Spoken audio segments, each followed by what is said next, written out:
I am so excited to be here today to talk to you guys. Not only am I excited to be in Toronto, but I am thrilled to talk about guerrilla research because I love guerrilla research. I think that it is one of the most valuable skills that you can have in your toolkit as a researcher. One is not only are guerrilla methods more low cost and fast, but they are also sometimes actually more applicable to your research project, depending on the sector that you're in. So not only are they faster and more low cost, but they can also actually be more applicable to your research, depending on what your project is. And what I've noticed over the years is that a lot of researchers tend to doubt their own guerrilla research. And I think that this is for a few reasons. One is that UXers come from all different kinds of backgrounds. Whether you're from, originally a psychologist or an anthropologist or a graphic designer or a developer, you may have learned how to do your research on the job, which means that you learned research using professional resources and services that you may be uncomfortable departing from. Another reason is that you're frequently doing these kinds of methods when you're learning in school, if you did study how to do research in school. And then you feel like when you're a professional, I shouldn't be doing the same things as a professional that I was doing as a student. And you may not think that your research will be valid. But the fact is that if you're doing good research and you're doing it well, which guerrilla research is very difficult to do well, and that's why I'm giving this talk today, you're going to have valid results and you're going to create awesome products and services that people are going to get a lot of use out of. So I'm really excited to talk to you guys about this. Before I do, I'm going to talk to you really quickly about my group because it's just very, very special. So as I mentioned, I work for a hospital. Thomas Jefferson University Hospital in Philadelphia recognized the value that design could bring to healthcare. They realized that we had the opportunity to improve the patient and provider experience through design. So they created a design group within the hospital. They didn't go to an outside service. We work directly within the hospital, which gives us amazing access to the hospital and its resources and helps us really learn a lot more. And since the creation of this group about 5 years ago, we have created solutions to improve the experience of patients, their care teams, their families, as well as nurses and other hospital staff that range from AR/VR solutions to voice technology. We actually just released the first ever Hipaa compliant voice assistant, which is very exciting. Thank you. To things like redesigning services and systems within the hospital as well. So it's really, really exciting work, and I will have some examples of things that we've done from that today. So to kick us off, I'll just run you guys through what you can look forward to today. We're going to talk a little bit about what is Guerrilla UX for anyone who has never heard that term before. How many people have heard that term before this? Oh, wow. Yeah, right. My sister is here. She did not know what that was. We're going to look at a case study when I was working in Mumbai.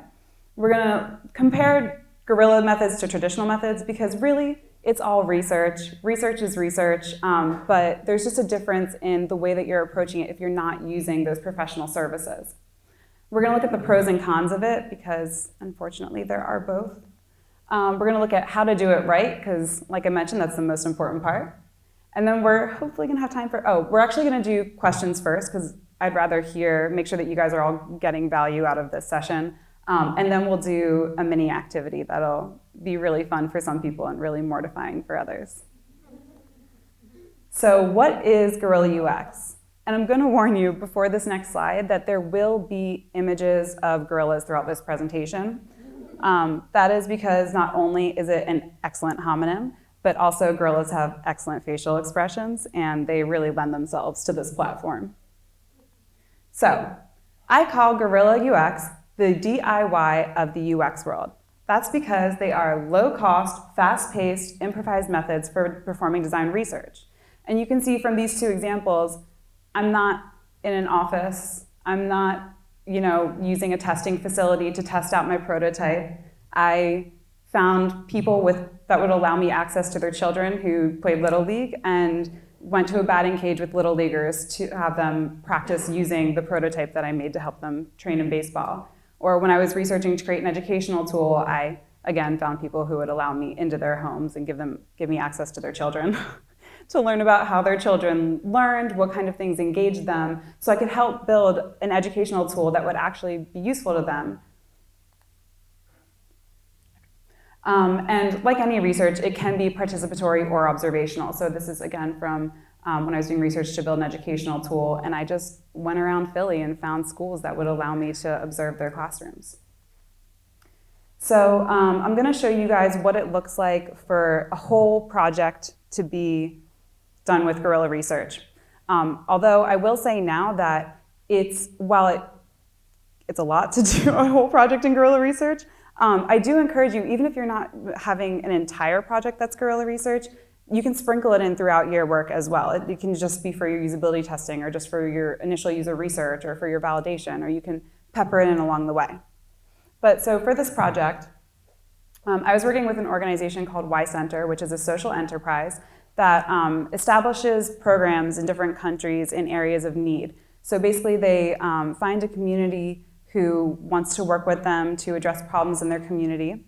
And then they work with that community to create a program to address whatever that problem is, and they bring students from around the world to work with that community. So they're not, they don't go in and kind of like tell communities what they need or what they need to change. They have the community completely decide and run everything about the program, and then they just bring in students to help support that program. It's very well done, very unique. The founders of this organization are from Mumbai, and they wanted to create a project in Mumbai to address education in the slums. Something really important to know about India's slums is that they are very, very culturally different. Everywhere in India is culturally different. It's a huge country. There's a lot of people and a lot of different cultures. But slums are particularly difficult to work in because even if you're from Mumbai, each slum in Mumbai is going to be totally different to you from anywhere else in Mumbai.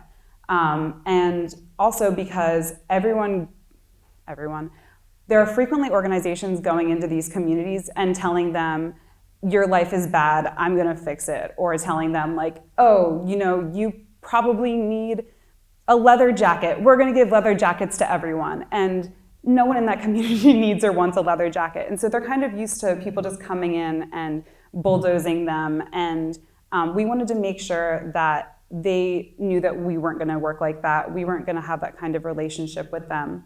And so we needed to be really, really careful about how we planned and organized this research. And this is what some of our initial planning looked like. So on the left, you see we did a lot of secondary research ahead of time to identify organizations and people that we could work with to learn about their experience working in the slums, to learn about their successes, their failures, what kind of communities they worked in, what their work looked like there, who they could work with, etc. And then from this initial research, we decided to partner with one of the organizations called the Urmi Foundation, which already was going into about 6 communities that we identified we could work with. And we decided we would go into those communities with the women working in that organization so that the communities would trust us, they would know that we were different, and we could have someone to kind of guide us, and then we would work with those communities to determine if there was a relationship. I should say now, the goals of this research project were to establish relationships with those communities and then to create opportunities and themes for the future programs in Mumbai. So this is what some of our experts looked like. This is Shirag and Rahul Paul. And they are our experts because they were born and raised in the slums, and they both were able to work really hard and bring themselves out of the slums and now help people still living within them. So they not only are very aware of the problems that people are facing, but they are also aware of what it took for them to overcome those problems and overcome cultural mindsets that could have contributed to holding them back. This slide is another way that we found some of our research participants. So on the left, I met those girls just hanging out in the street. It's not really common to see girls in the street that much. They're usually like in school or at home. So by hanging out in the street, we were able to meet these girls and chance upon them, which was really helpful. Also, the man in that picture on the left was the doorman for my colleague's building. And he saw us going in and out a lot. I looked very different from most people he had seen around. So he asked us what we were doing. And when we told him, he told us that he was from a slum that was pretty close by. And he invited us to come into his community and to meet his family and to learn about his area and his community. So we did, and it actually became one of the main communities that we worked with. And on the right, you see a group of boys. They're heading up a slope. And that's because one day when we were hanging out in that community, we noticed that they were on the street a lot. We recognized them, and someone said, "Oh, don't talk to them. Those are the bad kids." And we said, "Oh, that's cool. That's exactly who we want to talk to." So we went over and we talked to them, and we ended up spending many days hanging out with them. And this is actually a day when we learned a lot about their life. They took us to this hill that they frequently go to behind their slum, this beautiful green, lush area where they spent their days when they weren't working. They did a lot of contract work. I could talk about this forever. If you guys want to hear more about this, we can talk about it afterwards. I loved this project. But yeah, so we gained our participants from anywhere, and we were just sure that we could recognize what would be useful and what would be contributing to our goal. It's really, really easy to get sidetracked with guerrilla research, and you have to be careful not to do that. Always stay focused on your goals. And this is another kind of like chance encounter that was really excellent guerrilla research. So we were holding a public health workshop with the Urmi Foundation in this community in Chamber. And this little boy came up and was talking to us and was talking about his aunt and her thoughts about the public health workshop and invited us to come back to his home. So we went back, we talked to him and his aunt, and throughout the conversation over time, people kept trickling in until we had this huge focus group full of people, full of children and adults, where we could talk about education and learning and the things that were challenging on both sides, both for the parents and the children, and where those intersections were. And it was incredibly, incredibly valuable to our research. And then these are the themes and opportunities that came out of that research for the program in Mumbai, which I believe has had one summer program so far. So you may be thinking to yourself, how is this different from traditional UX research? It's just research, right?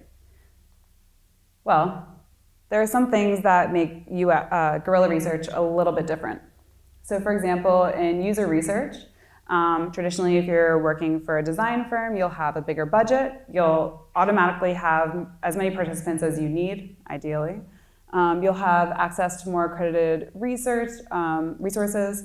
You'll have a little bit more formal and structured of research, and you'll be doing it in specific locations. Your participants will always have carved out their time to participate, and you'll have more time with each participant, which gives you more potential for a larger scope. Just potential. And then when you're doing guerrilla research, you typically have a smaller budget. Again, not always. You may have a less reliable number of participants, just something to be prepared for, and not necessarily always the case. You may have less access to accredited resources. It's frequently more informal, which is actually a really, really important aspect of it that I'll touch on in a little bit. You're kind of working in the best possible locations because you may not have access to like a testing facility. And you need to check with your participants for their timing because you're frequently not compensating them as much. And then your amount of time with them may be less reliable or consistent because you're fitting into their lives. This all leads to a potential for a smaller scope. Again, emphasis on potential. When it comes to recruiting participants, as you saw in my previous project, it's a little bit different from what you guys may be used to. So traditionally, you're using a recruiting service. Or your client is supplying your participants, maybe your organization is finding or providing participants, and you're always, 100% of the time, offering participants pretty decent incentives for their time. With Guerrilla, it's different. So you are finding them on your own through either your personal network, you're staking out specific locations, or you're recruiting through a third party, like maybe in Craigslist. And then you want to offer incentives, of course, whenever possible, but again, your budget may be smaller, so it's going to be for a lower cost. No $100 gift cards here, sorry. When it comes to usability testing, traditionally you may be using a testing facility or a lab. You will probably be using professional remote testing tools or equipment. You'll be meeting users at their relevant locations, and you'll typically have more time and a more comfortable or focused environment, which all leads to it being a little bit more formal. And then when it comes to Guerilla, it's usually in person at the best or most relevant location possible. You're usually using remote testing through free or inexpensive software. And this means that you also may have typically shorter time frames and less ideal environments. And it's typically more informal. Although I will say that when it comes to less ideal environments, that's not, ideal is pretty subjective here because it may be less comfortable for you, but frequently if you're in a less ideal environment, it's probably because you're in the context in which your product or service will be used or in which that person is experiencing the problem, and that's, I think, always better than sitting in an office somewhere. Okay, so I just really want to clarify because I've encountered these misconceptions time and time again. Guerrilla research does not mean that you are staking out coffee shops. Please, please, please, if there is anything that you learned from this talk, please take away that if you say you're going to do guerrilla research, it doesn't mean that you're going down to a Starbucks or a Tim Hortons with a sign up and you're buying coffee for anyone who will try your product. Please don't do that. You can sometimes if you're, maybe you're testing a coffee app or something. Or maybe those users are really relevant to your tool or to whatever you're creating. But make sure that where you're going is relevant to the people that you actually need to talk to. And that goes along with being poorly planned or unplanned. Guerrilla research does not mean that you didn't think about it. Honestly, with guerrilla research, I think you kind of have to think a lot harder because you're the one doing all the recruiting and scouting and deciding the locations for everything.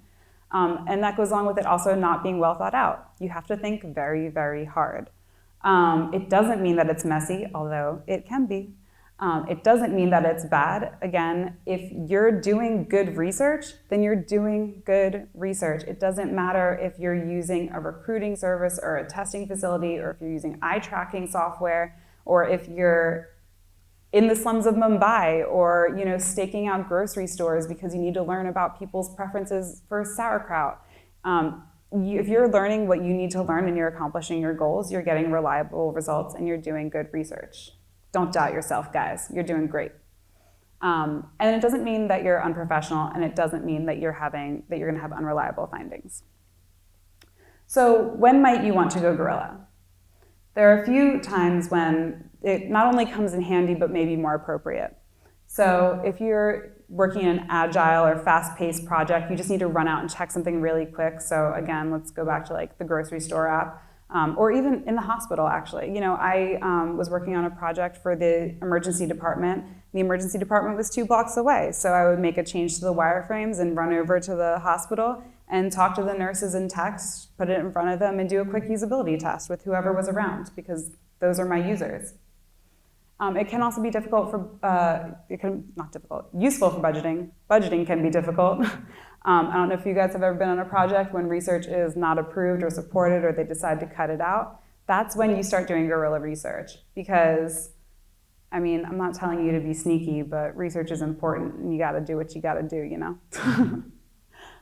It's also really useful when you have really specific users. So if you're working with users who have a very specific kind of disability or affliction, or if you're looking for users who are in a specific socioeconomic range that have specific hobbies or passions, then you kind of want to go guerrilla because it's going to be a lot harder to find those participants through a recruiting service.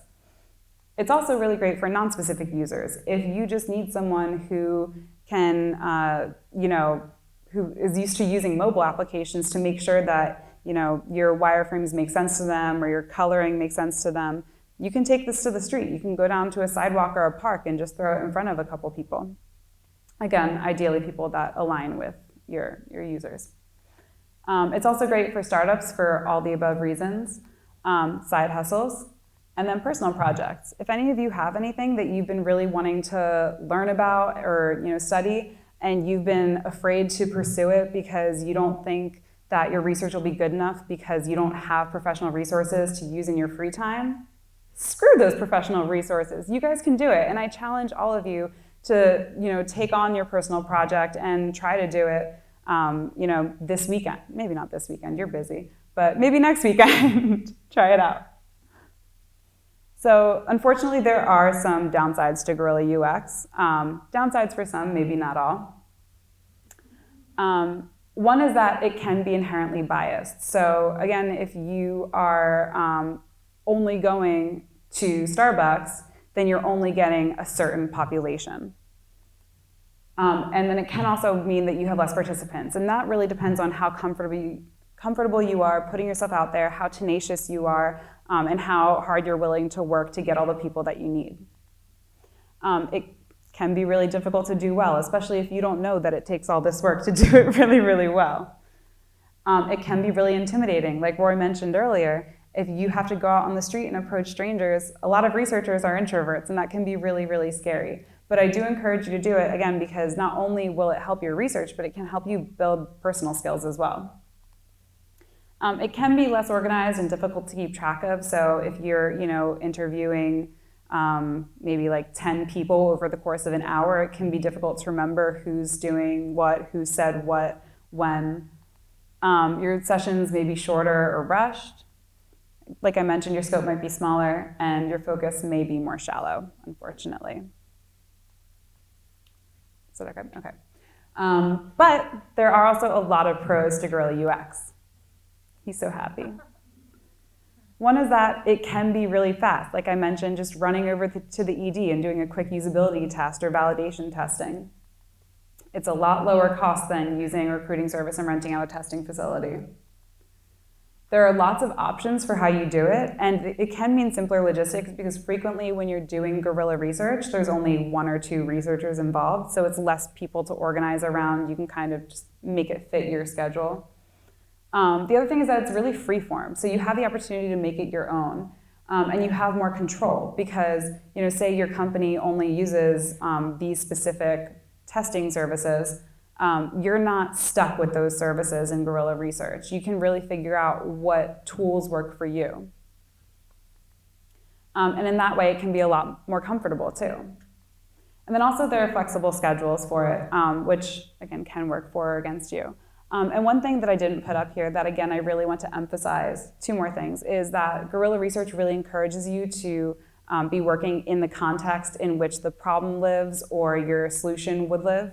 And also, it can be more appropriate. So a lot of my work has been done in the social sector, and I couldn't imagine using any other kinds of services for the kind of work that I do.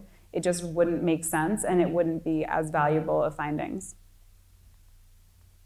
And these are some examples of why guerrilla research is so great. So I'm going to go back to that educational tool. I apologize for the picture being blurry. This is a snapshot from a poorly shot video, but it's an example of how putting myself out there and working with these teachers allowed me to actually test my product in a classroom. I worked with the teachers to create a lesson plan that incorporated the product I was building, and I went in and was able to observe the product in use in a few different classes. And then the teacher actually benefited as well because she kept the tool and she's still using it today.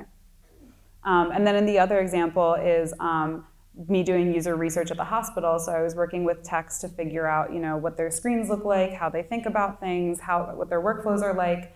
And it would not make sense for me to try to use a recruiter or to do anything other than just going into the hospital where I work to work with our users because that woman is my user. And same with the schools, if I did try to use some kind of professional service to find a school that would allow me to, can you imagine how long that would take and how much money that would cost? Like, you can pick up a phone and call the principal and see if they'll let you in. It's just amazing. I love guerrilla research. Okay, so how do you guys do it too? So if I didn't mention it before, strategy is very important. So you got your 5 W's and your H, pretty classic. But you have to just think really, really hard about it. And when you're thinking about your who, it's not just, women ages 25 to 50. It's, everything about their socioeconomic level, their culture, their background, where they live.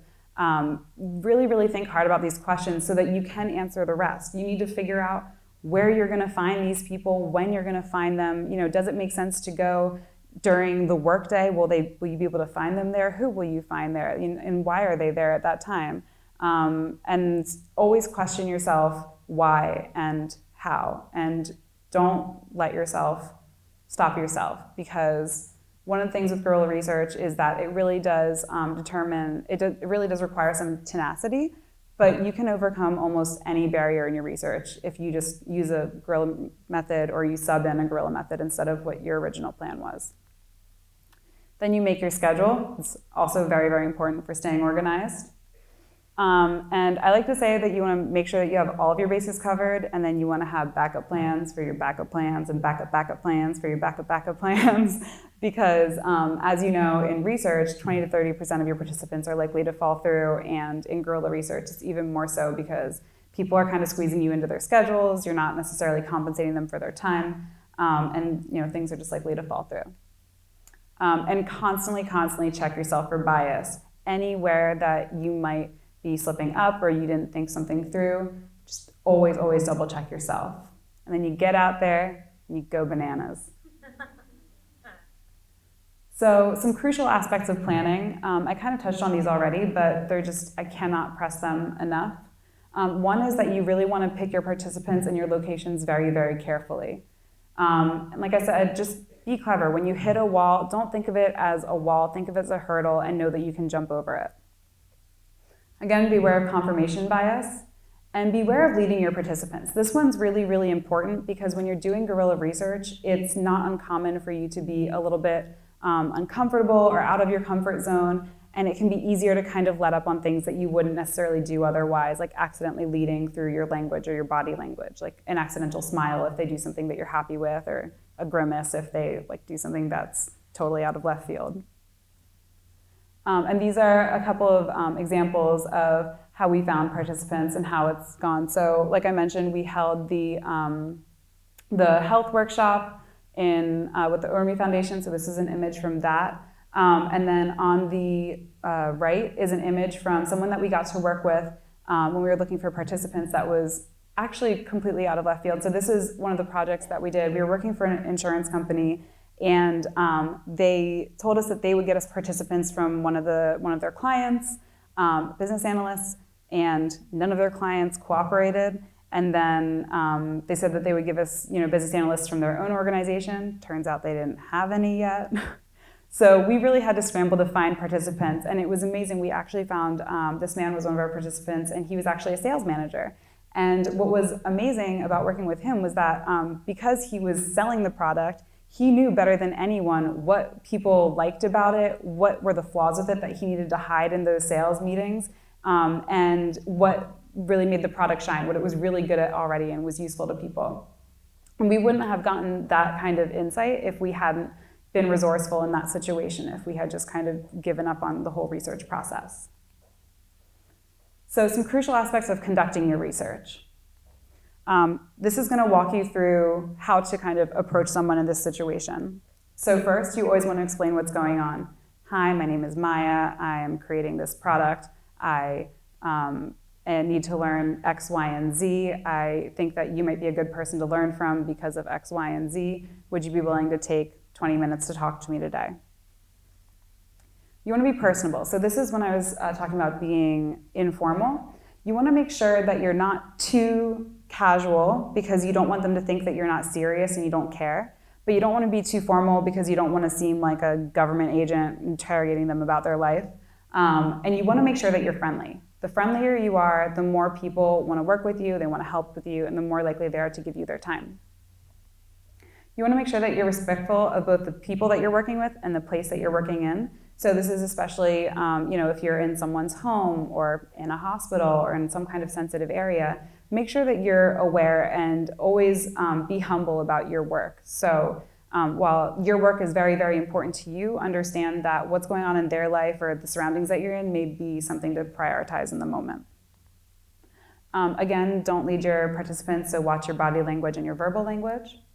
Be really observant. This is so important because you're so frequently in context. So be aware of what's going on around your participant, as well as how they're reacting to everything, including the work that you're doing. Make sure that you're capturing data. I always recommend using voice recording technology. There's actually an application I just learned about recently called Otter that live transcribes as you record, and it's really helpful and it's free.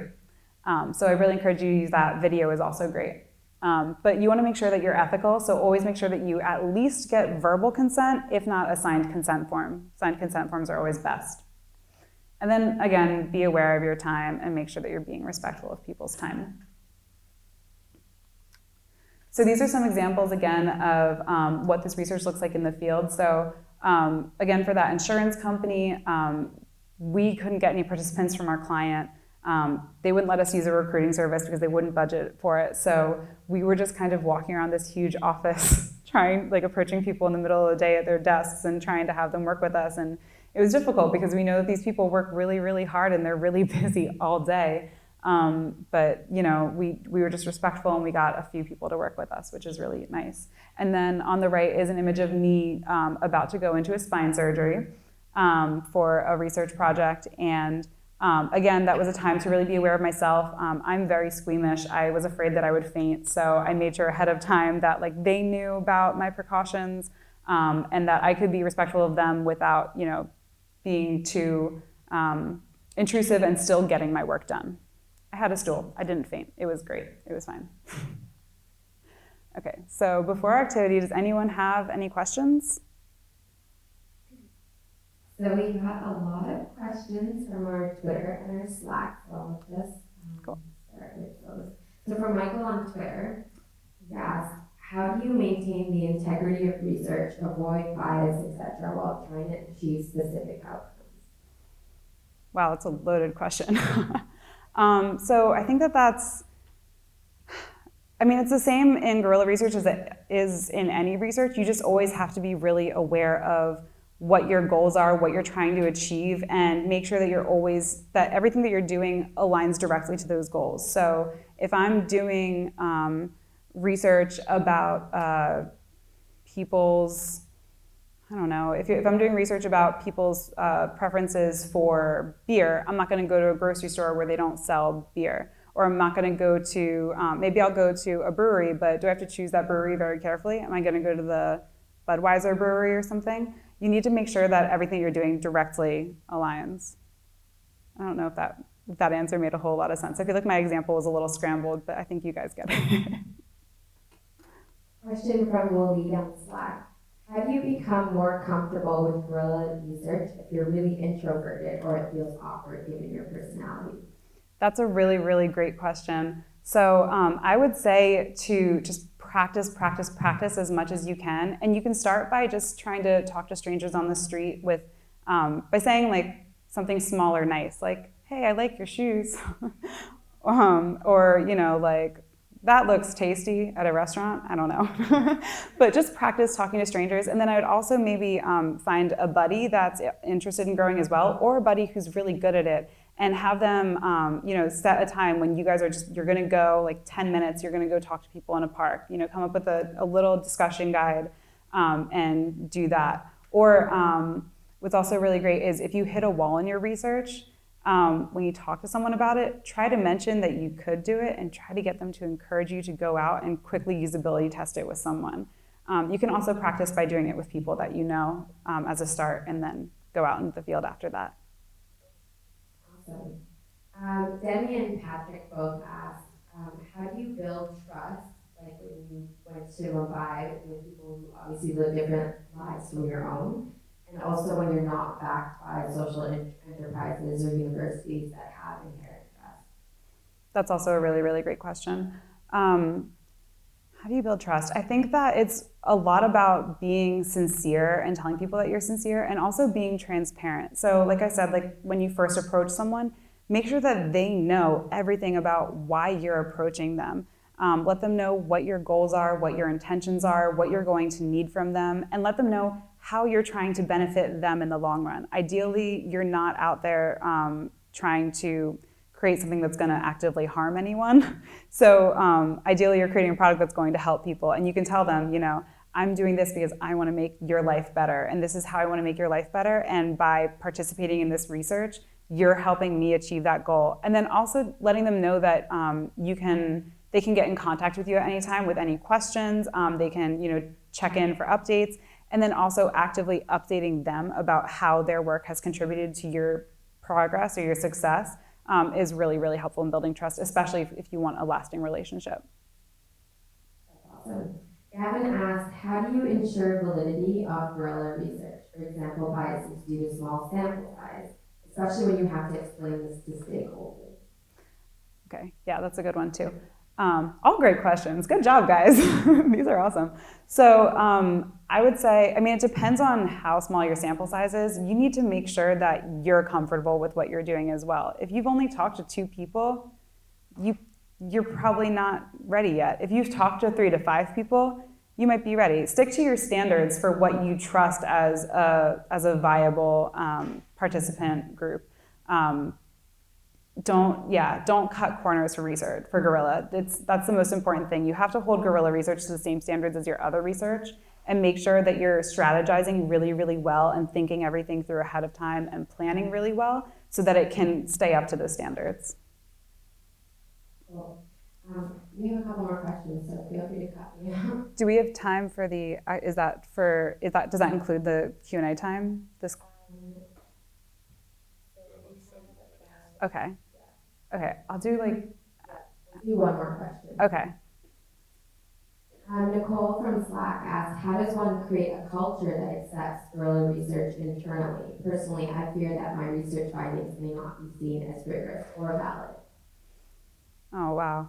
Yeah, it's really hard. It's not easy to make people accept guerrilla research. I think that the best way to do it is by proving to them. So, even if it takes staying at work a little bit late sometimes or skipping your lunch breaks to conduct that research and put together your presentation, if you can show people that doing that work is going to benefit them in the long run, then they'll ideally come to accept it. But again, that's the thing that I struggle with most about guerrilla research is that people are afraid of it. They may not find it valid because they're not, using those traditional resources. And you have to, it kind of takes really trusting yourself. And for me, the way that I gained trust in myself over time is that I made sure that I was thinking everything through really, really well and that no one could poke any holes in it, or if they could, then I could, fill in those gaps and improve based on those holes. Okay, cool. So are we ready for a fun activity? I put this here just in case we didn't, but thank you guys also. So I'm gonna need 6 volunteers total.